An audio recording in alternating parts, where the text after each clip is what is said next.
আলোকপাত করবার আমি চেষ্টা করব। যদিও মঞ্চে উপবিষ্ট অনেকেই আরো গভীরে আলোকপাত করতে পারতেন, তবু আমাকে এই দায়িত্বটি আয়োজকরা দিয়েছেন, সে কারণে তাদের ধন্যবাদ জানিয়ে আমি আমার বক্তব্যটি শুরু করছি। আমরা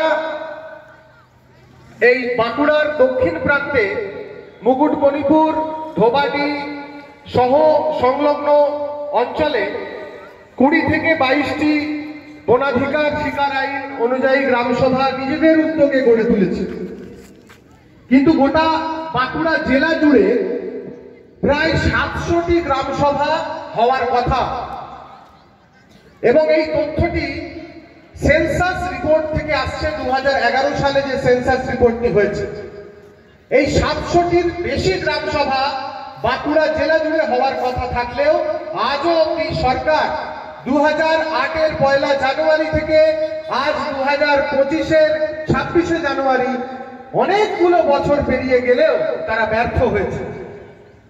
তাই আমার বক্তব্যে সরকারকে তার ব্যর্থতার কথা মনে করিয়ে দিতে চাইব। তার কারণ এই সভা যেখানে আমরা বনাধিকার নিয়ে আলোচনা করছি, এই সভা আয়োজন করাতে শেষ মুহূর্ত অবধি তারা বাধা দেওয়ার চেষ্টা করেছেন। কি কারণে তারা বনাধিকার এবং গ্রামসভা বন অধিকার সমিতিকে তৈরি হতে দেন না, সেটা তারাই ভালো জানেন, আমরাও জানি। গত 2018 সালের জুলাই মাস থেকে দক্ষিণবঙ্গ জুড়ে নতুন পর্যায়ে বনাধিকার অনুযায়ী গ্রামসভা তৈরির যে কাজ শুরু হয় অযোধ্যা পাহাড় থেকে, প্রায় 6 থেকে 7 বছর পেরিয়ে আজকে আমরা এমন একটা অবস্থায় এসে দাঁড়িয়েছি যখন দক্ষিণবঙ্গের প্রত্যেকটি জঙ্গল সংলগ্ন গ্রামে গ্রামসভা, বনাধিকার আইন, এই কথাগুলি আজকে আমরা প্রত্যেকে জানি। কিন্তু এর বিষয়টা আরেকটু গভীরে জানা এবং বোঝা আমাদের প্রয়োজন। সবার আগে আমাদের বোঝা দরকার গ্রাম কি। গ্রামের আলাদা আলাদা সংজ্ঞা, আলাদা আলাদা আইনে রয়েছে। সরকার বাহাদুর, পশ্চিমবঙ্গের সরকার বাহাদুররা 1973 সালে একটা আইন তৈরি করেছিলেন। সেই আইনটির নাম ছিল পঞ্চায়েত আইন পশ্চিমবঙ্গ। এই পঞ্চায়েত আইন পশ্চিমবঙ্গের মধ্যে গ্রামকে একভাবে সংজ্ঞায়িত করা হয়েছে। আবার বনাধিকার আইন 2006, যেটা কেন্দ্রীয় একটি আইন, গোটা ভারতবর্ষে যেটি বলবৎ রয়েছে, সেই আইনটি গ্রাম এর সংজ্ঞা অন্যভাবে দিচ্ছে। পেশা আইন অনুযায়ী গ্রামের সংজ্ঞা অন্যরকম। তাহলে আমরা কোনটাকে গ্রামের সংজ্ঞা বলে ধরব? আমাদের আইনের বিষয়গুলি আলোচনা করবার আগে বুঝতে হবে, আলাদা আলাদা আইনে গ্রামের সংজ্ঞা দেওয়া থাকলেও বনাধিকার শিকার আইন অথবা পেশা আইনের মতো স্পেশাল অ্যাক্ট বা বিশেষ আইন অন্য সাধারণ আইনগুলোকে সবসময় পিছিয়ে দেবে এবং তারাই জয়ী হবে, এটাই আইনের নিয়ম। তাই বনাধিকার আইন অনুযায়ী গ্রামসভার যে সংজ্ঞা, গ্রামের যে সংজ্ঞা, সেটা সবসময় পঞ্চায়েত আইনের গ্রামের সংজ্ঞার উপরে থাকবে। পঞ্চায়েত আইনের গ্রামের সংজ্ঞা এখানে কাজ করবে না। এবং এখানে যদি যে কেউ এই বিষয়টিকে চ্যালেঞ্জ করতে চান, যারা সরকারে বসে আছেন, মাঝে মধ্যেই আমাদের নেতৃত্বস্থানীয় ব্যক্তিদের তারা ডাকেন এবং গ্রামের সংজ্ঞা নিয়ে তর্কাতর্কি করেন, অকারণ অমূলক তর্কাতর্কি করেন। আমাদের তরফ থেকে তাদের অনুরোধ জানাবো, তারা প্রয়োজনে কোর্টে যান এবং আমাদেরকে ভুল প্রমাণ করে দেখান। আমরা আপনাদেরকে ভুল প্রমাণ করে দেখিয়ে দিয়েছি কলকাতা হাইকোর্টে একাধিকবার। গ্রাম মানে যেটাকে আমরা গ্রাম বলে চিনি, সেটাই গ্রাম। বনাধিকার শিকার আইন 2006 বলছে আমাদের যে ট্র্যাডিশনাল গ্রাম, সেটা যদি সাঁওতাল গ্রাম হয়, তাহলে সেখানে যদি পঞ্চভদ্র সিস্টেম লাগু থাকে এবং যেটুকু এলাকায় পঞ্চভদ্র সিস্টেম লাগু আছে সেটাই তার গ্রাম, সেটাকে যে নামে ওই মানুষ ডাকেন সেটাই এই গ্রামের নাম, সরকারের দেওয়া নামটা গ্রাম নয়। সেটা যদি ভূমিজ গ্রাম হয়, তাহলে রাজালায়া সিস্টেম লাগু থাকলেই সেটা গ্রাম, যে চৌহদ্দিতে লাগু আছে সেটাই গ্রাম, যে নামে ওখানকার মানুষ তাকে ডাকেন এটাই গ্রাম। 2 নম্বর ধারা বনাধিকার শিকার আইন, এই জায়গা থেকে আমি গ্রামের সংজ্ঞাটি তুলে দিলাম, আমার মন গড়া কথা নয়। ফলে প্রথমে গ্রাম কি এটা পরিষ্কার হলো, অর্থাৎ আমরা যাকে গ্রাম বলে চিনি তাই গ্রাম। আমাদের আতু, আমাদের টোলা, আমাদের টাঙ্গিয়া, এই সবটাই গ্রাম। আমরা তাকে যে নামেই ডাকি না কেন। সরকার মৌজাকে কখনো গ্রাম বলে, তারা কখনো একটি গ্রাম সংসদকে গ্রাম বলে চালাতে চায়, কিন্তু এখানে আমাদের বুঝতে হবে গ্রাম সংসদ একটি ইলেকট্রাল ইউনিট, যেখানে একটি নির্বাচনের ব্যবস্থা আছে। বিভিন্ন রাজনৈতিক দলের মধ্যে দিয়ে সেই নির্বাচন হয়, গ্রাম সভার সদস্য মনোনীত হন, নির্বাচিত হন, তিনি গ্রাম পঞ্চায়েতে তার দায়িত্ব পালন করেন। এক একটি গ্রাম সংসদের মধ্যে অনেকগুলো করে টোলা এবং আতো থাকে।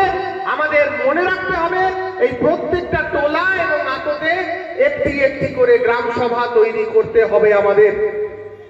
সরকারের যে গ্রাম সংসদের কনসেপ্ট, সেটা আসে 1973 সালের যে পঞ্চায়েত আইন, তার মধ্যে দিয়ে।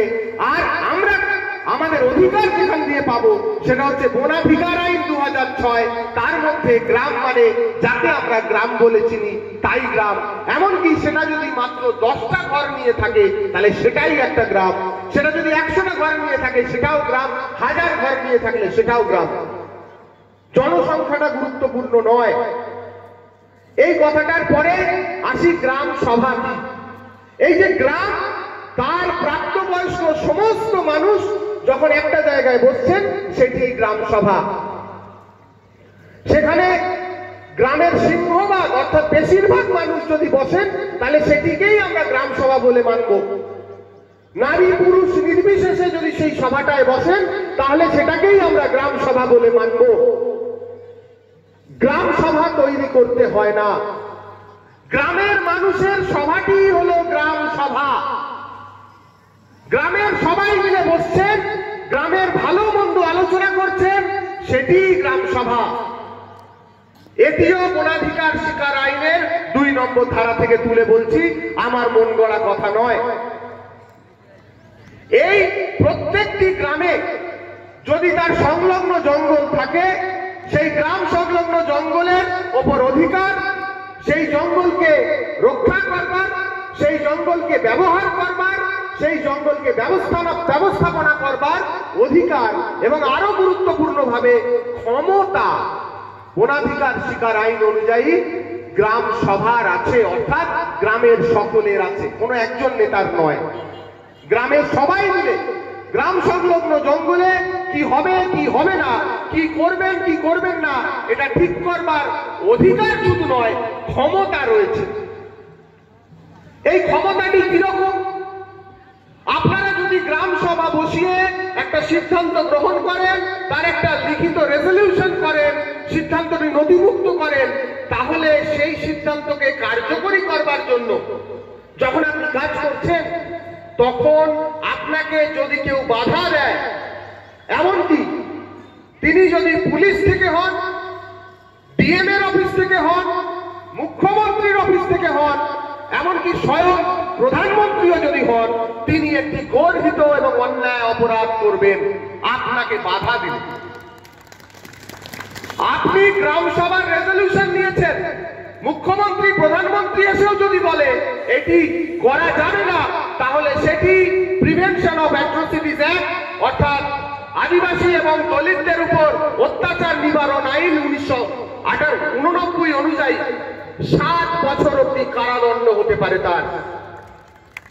কারণ ওই সময় যখন আপনি গ্রাম সভার সিদ্ধান্ত নিয়ে কোনো কাজ করছেন, এই সময় আপনি একজন গভর্নমেন্ট সার্ভেন্ট বা সরকারি কর্মচারীর সমতুল ক্ষমতা, এমনকি ওই গ্রামে আপনার অনুমতি ছাড়া আপনার কাজে কেউ বাধা বিঘ্ন যদি দিতে আসে, সরাসরি আপনার নিকটবর্তী যে থানা রয়েছে সেই থানায় লিখিত এফআইআর আপনারা দায়ের করতে পারেন, এমনকি তিনি যদি ডিএম এসপি বিডিও হন তার বিরুদ্ধেও। এবং এটি কোনো ফাঁকা কথা নয়, অযোধ্যা পাহাড়ে এই ঘটনা স্থানীয় গ্রাম সভাগুলি করে দেখিয়েছে। এফআইআর তারা লঞ্চ করেছে, ডিএফও এসেছিলেন গ্রাম সভার কাজে বাধা দিতে, ডিএফও কে বদলি করতে হয়েছে, গ্রামবাসীদের কোনো ক্ষতি সে করতে পারেনি। এইটি হচ্ছে গ্রাম সভার ক্ষমতা। 2017 সালে অযোধ্যা পাহাড়ে মারাঙ্গুরু পাহাড়কে ডুবিয়ে কেটে নষ্ট করবার মতন একটি প্রজেক্ট, ঠুলদা পাওয়ার প্রজেক্ট তারা করবার পরিকল্পনা করেছিল। সেই পাওয়ার প্রজেক্টে তারা মিথ্যা বলে সেই সময় ওইখানে গ্রাম পঞ্চায়েতে যে রাজনৈতিক দলটি ক্ষমতায় ছিল তাদের নেতাদের ব্যক্তিগত স্বার্থ চরিতার্থ করতে মানুষকে মিথ্যা বলে তারা গ্রাম সংসদ থেকে একটি রেজলিউশন লিখিয়ে নেয় এবং বলে যে গ্রামের মানুষের নাকি সম্মতি রয়েছে। পরবর্তীকালে সেখানে গ্রাম সভা তৈরি হয় এবং আপনারা জানেন আজও অবধি সেই গ্রাম সভাগুলি মারাঙ্গুরু পাহাড়কে, দুখানি গুরুত্বপূর্ণ জাহের স্থানকে রক্ষা করতে পেরেছেন, 294 হেক্টর বনভূমিকে রক্ষা করতে পেরেছেন, প্রায় 8টি গ্রামের মানুষের উচ্ছেদ হয়ে যাওয়াকে আটকে দেওয়া গেছে। এইটা গ্রাম সভার ক্ষমতা। আমরা অনেক সময় বলি না যে সরকারকে কে বাধা দেবে। আমি যখন প্রথম অযোধ্যা পাহাড় গিয়ে বলি যে বাবু যদি লড়াই আমরা করি তাহলে আমরা জিতবো, যদি লড়াই আমরা করি তাহলে আটকাতে পারবো, এই প্রশ্নটাই আমার কাছে এসেছিল যে সরকারের কাজ তাকে কি আটকানো সম্ভব? মুখের কথায় কাজ হয় না, কাজের কথায় মুখের কথা ছড়ায়। আজকে অযোধ্যা পাহাড়ে এটা আটকে দিয়ে দেখিয়ে দেওয়া গেছে হ্যাঁ সম্ভব। তাই গ্রাম সভা আমাদের রয়েছে 2006 সাল থেকে। গ্রাম সভাকে কেউ স্বীকৃতি দেয় না। গ্রাম সভা নিজেই একটি স্বশাসিত সংস্থা, একটি সরকারি সংস্থা। আমরা বলি দেশে 4টি সরকার আছে, একটা কেন্দ্রে দিল্লির সরকার, একটা কলকাতায় রাজ্যের সরকার, একটা গ্রাম পঞ্চায়েতে পঞ্চায়েতের সরকার, আর একটা আমার গ্রামে আমার সরকার, তার নাম গ্রাম সভা। এই দেশে মোট 4টে সরকার আছে 2006 সাল থেকে এবং এটি আইন স্বীকৃত। এবার আমাদের তাহলে কি তৈরি করতে হবে এই ক্ষমতাকে বুঝতে গেলে? আর এই ক্ষমতাকে নিয়ে আমরা করবই বাকি, এ বিষয়ে কয়েকটি কথা পরপর বলে নিই। আমাদের তৈরি করতে হবে গ্রাম সভা নয়, বন অধিকার সমিতি বা FRC। আপনারা FPC নামটার সঙ্গে পরিচিত। FPCর সঙ্গে গ্রাম সভার গ্রামের মানুষের তাদের ভালো মন্দের কোনো সম্পর্ক নাই, কিন্তু গ্রাম সভার মধ্যে দিয়ে তৈরি হওয়া FRCর সঙ্গে আছে, অর্থাৎ বন অধিকার সমিতি। এইটি আমাদের তৈরি করতে হবে। কিভাবে হবে? আপনারা এই যেখান থেকে শুনে যাচ্ছেন, প্রয়োজনে কেউ নোটও করতে পারেন। এই যে শুনে যাচ্ছেন, যদি মনে হয় নিজের গ্রামে বন অধিকার সমিতি তৈরি করব, তাহলে গ্রামে ফিরে গিয়ে কয়েকজন মিলে আলাপ আলোচনা করুন যে আমরা মুকুটমণিপুর ধোবাডি গ্রাম সভার আয়োজনে এই সভা থেকে শুনে এসেছি, আমাদের ঠিক মনে হয়েছে আমরা বন অধিকার সমিতি তৈরি করব, গ্রাম সভাকে পরিচালনা করব। এই আলোচনা করলেন, এটা একটা কাগজে লিখুন।